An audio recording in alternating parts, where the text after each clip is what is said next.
Hi, I'm Matthew Moscoviak, Senior Associate Editor at CNET.com, and we're here with the Samsung BDC 5500. This is an entry-level Blu-ray player from Samsung, and it's currently selling for about $160 online.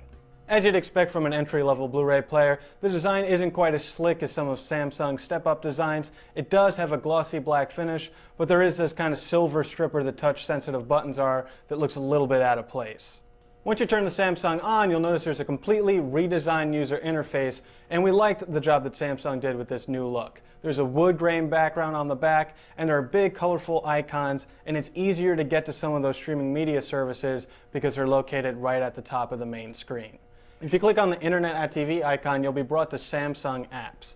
This is Samsung's new expandable platform that developers can use to add functionality to the players after you buy them. Now, we have no idea if Samsung Apps is going to take off, but there are already a solid suite of streaming media services such as Netflix, Vudu, Pandora, and YouTube. So even if nothing gets added, you're pretty well set already.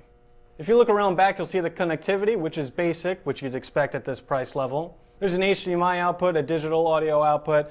Unlike some of Samsung's step-up player, there are no 7.1 analog outputs, so if that's something you'll need, you'll have to step up. There's an Ethernet port for taking advantage of those streaming media services, but on this player there's no built-in Wi-Fi. Now, there is a USB jack on the back that can be used with Samsung's USB Wi-Fi dongle, which costs about $80.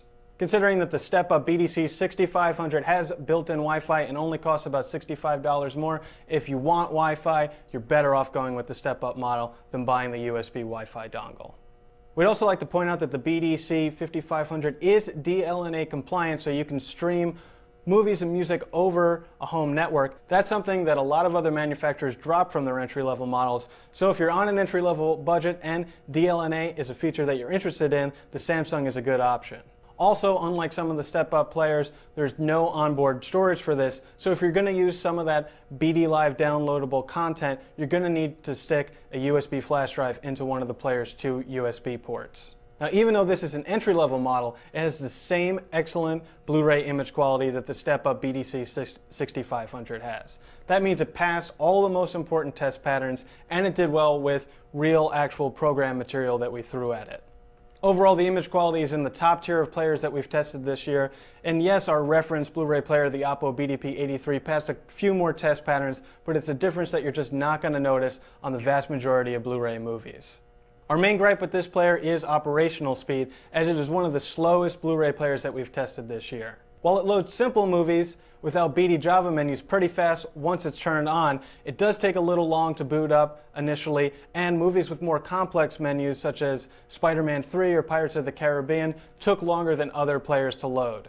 Altogether, if you're looking for features, the BDC 5500 does have some step-ups over other entry-level models such as Samsung Apps and the DLNA compatibility, but if you're just looking for an inexpensive Blu-ray player that loads discs quickly, you may want to look for another option. I'm Matthew Moscoviak from CNET.com, and this is the Samsung BDC 5500.